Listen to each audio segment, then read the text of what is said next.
तेरा नाम लैके मैं सुबह कीती, मेरी कर दी खैर तू शाम रब्बा। तेरा नाम लैके मैं सुबह कीती, मेरी शाम भी कर दी खैर रब्बा।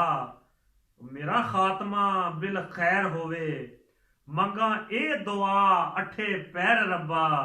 मेरा खात्मा बिल खैर होवे, मंगा ए दुआ अठे पैर रब्बा।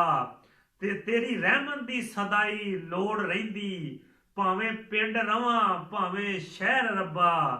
ते मक्खण जट दी बख्शिश कर देवीं, ਇਹਦੇ ਦਿਲ ਨੂੰ ਦਵੀਂ ਨਬੀ ਦੀ ਲਹਿਰ ਰੱਬਾ। ਮੱਖਣ ਜੱਟ ਦੇ ਦਿਲ ਨੂੰ ਬਖਸ਼ ਦਵੀਂ, ਸੋਹਣੇ ਨਬੀ ਦੇ ਇਸ਼ਕ ਦੀ ਲਹਿਰ ਰੱਬਾ। ਮੱਖਣ ਜੱਟ ਪੰਜਾਬੀ ਚੈਨਲ ਵੱਲੋਂ तमाम वीरां भरावां दोस्तां देसियां परदेसियां नूं अस्सलामु अलैकुम।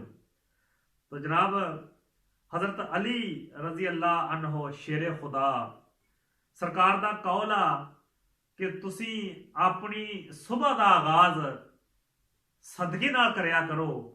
अगर तुसी ये अमल करोगे तो ये सदका तुहाडी बख्शिश का जरिया भी बनेगा और तुहाडे गुनाहां दी माफ़ी का सबब भी बनेगा, तुहाडे रिज़्क च अजाफे का सबब भी बनेगा।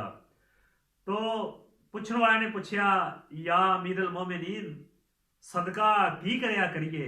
तो सरकार अली मौला ने अल्फाज दसे, अज तुहाडे नाल अल्फाज शेयर कर रहे हैं, खुद भी अदायगी नाल अल्फाजां दी कर रहे हैं ते तुहानूं भी कह रहा वां कि मेरे तक गल अपड़ी आ। तुसीं भी अपनी सुबह का आगाज इन्हां अल्फाज दे नाल ही करया करो। ते जनाब ਜਿਹੜੇ ਨਬੀ ਦੇ ਇਲਮ ਦੇ ਸ਼ਹਿਰ ਦੇ ਦਰ ਨੇ, ਅੱਲਾ ਦੇ ਸ਼ੇਰ ਨੇ, ਹਸਨੈਨ ਦੇ ਬਾਬਾ ਨੇ, ਬਤੂਲ ਦੇ ਸ਼ੌਹਰ ਨੇ ਤੇ ਜਨਾਬ ਨਬੀ ਦੇ ਵੀਰ ਨੇ, ਹਜ਼ਰਤ ਅਬੂ ਤਾਲਬ ਦੇ ਲਖਤੇ ਜਿਗਰ ਨੇ, ਉਹਨਾਂ ਦਾ ਕੌਲ ਜਨਾਬ ਦੀ ਸੇਵਾ ਸ਼ੇਅਰ ਕਰ ਰਹੇ ਹਾਂ ਕਿ ਜਨਾਬ ਅਮੀਰ ਅਲ ਮੋਮਿਨੀਨ ਫਰਮਾਇਆ ਕਿ ਤੁਸੀਂ ਸਵੇਰ ਦਾ ਆਗਾਜ਼ ਇਹ ਅਲਫਾਜ਼ ਦੇ ਨਾਲ ਕਰਿਆ ਕਰੋ। ਦੇਖੋ ਹਜ਼ਰਤ ਪੀਰ ਮੌਲਾ ਜੀ ਨੇ ਕੋਈ ਬਹੁਤ ਮਾਲ ਦੌਲਤ ਦੇਣ ਦੀ ਗੱਲ ਨਹੀਂ ਕੀਤੀ, ਇਹ ਅਲਫਾਜ਼ ਦੀ ਬਾਤ ਕੀਤੀ ਆ। ਅਲਫਾਜ਼ ਤੁਹਾਡੇ ਨਾਲ ਸ਼ੇਅਰ ਕਰ ਰਿਹਾ ਕਿ ਅਲੀ ਦੀ ਜਨਾਬ ਫਰਮਾ ਰਹੇ ਨੇ ਤੁਸੀਂ ਸੁਬਹ ਦਾ ਆਗਾਜ਼ ਇੰਜ ਕਰਿਆ ਕਰੋ, ਐ ਮੌਲਾ ਅਗਰ ਮੇਰੇ ਨਾਲ ਕਿਸੇ ਨੇ ਜ਼ਿਆਦਤੀ ਕੀਤੀ ਆ, ਅਗਰ ਮੇਰੇ ਨਾਲ ਕਿਸੇ ਨੇ ਜ਼ੁਲਮ ਕੀਤਾ ਵਾ, ਅਗਰ ਮੇਰਾ ਕਿਸੇ ਨੇ ਹੱਕ ਖਾਧਾ ਵਾ, ਅਗਰ ਮੇਰੀ ਕਿਸੇ ਨੇ ਗੀਬਤ ਕੀਤੀ ਆ, ਅਗਰ ਮੇਰੇ ਨਾਲ ਕਿਸੇ ਨੇ ਧੋਖਾ ਕੀਤਾ ਵਾ, ਅਗਰ ਮੇਰੇ ਨਾਲ ਕਿਸੇ ਨੇ ਹਸਦ ਕੀਤਾ ਵਾ, ਅਗਰ ਮੇਰੇ ਨਾਲ ਕਿਸੇ ਨੇ ਹੇਰਾਫੇਰੀ ਕੀਤੀ ਆ, ਤੇ ਮੈਂ ਸਭ ਨੂੰ ਅੱਲਾ ਦੀ ਰਜ਼ਾ ਵਾਸਤੇ ਮਾਫ ਕਰਨਾ। मैं सब नूं अल्लाह की रजा वास्ते, अपने मालिक नूं राजी करने वास्ते, शोहरत लई नहीं, दिखावे लई नहीं, रियाकारी लई नहीं, मैं महज अल्लाह तबारक व तआला नूं राजी करने वास्ते, अपने मालिक नूं राजी करने वास्ते सब नूं माफ करदा वां। ते जनाब अली फरमा रहे ने कि घरों बाहर निकलण तो पहले ਜਿਹੜੇ ਤੁਸੀਂ ਜ਼ੁਲਮ ਕੀਤੇ ਹੋਏ, ਤੁਸੀਂ ਹੱਕ ਖਾਦੇ ਹੋਏ, ਤੁਸੀਂ ਕਿਸੇ ਨਾਲ ਜ਼ਿਆਦਤੀ ਕੀਤੀ ਹੋਈ, ਤੁਸੀਂ ਹੇਰਾਫੇਰੀ ਕੀਤੀ ਹੋਈ, ਤੇ ਅਲੀ ਦੀ ਜਨਾਬ ਫਰਮਾ ਰਹੇ ਨੇ ਅੱਲਾਹ ਤਬਾਰਕ व तआला ਫਿਰ ਤੁਹਾਨੂੰ ਵੀ ਮਾਫ ਕਰ ਦੇਗਾ, ਕਿਉਂਕਿ ਤੁਸੀਂ ਮਾਫੀ ਦੇ ਕੇ ਘਰੋਂ ਨਿਕਲ ਰਹੇ ਆ।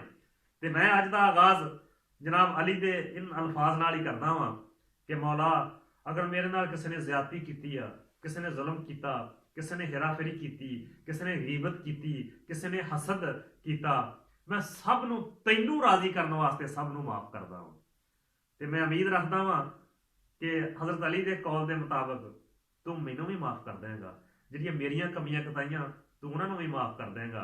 तो हज़रात ग्रामी माफ़ी की सिफत अपना लीए। अगर अल्लाह की ज़ात तो माफ़ी चाहते हैं, आप भी माफ़ करना सीखिए। अगर अल्लाह की ज़ात चों कोलों रिज़क चाहते हैं तो हथों कुछ वंडण का आप भी इरादा करिए। तो अज की सुबह मैं तो इन अल्फाज नाल कीती आ, अल्लाह की ज़ात सानू सब नू माफ़ फरमावे। तो गल चंगी लगी होवे, मक्खण जट पंजाबी चैनल सबसक्राइब भी करियो, शेयर भी करियो ते लाइक भी करियो। ते आने वाली वीडियो तक तमाम वीरां भरावां देसियां परदेसियां नूं अल्लाह हाफिज़, अस्सलामु अलैकुम।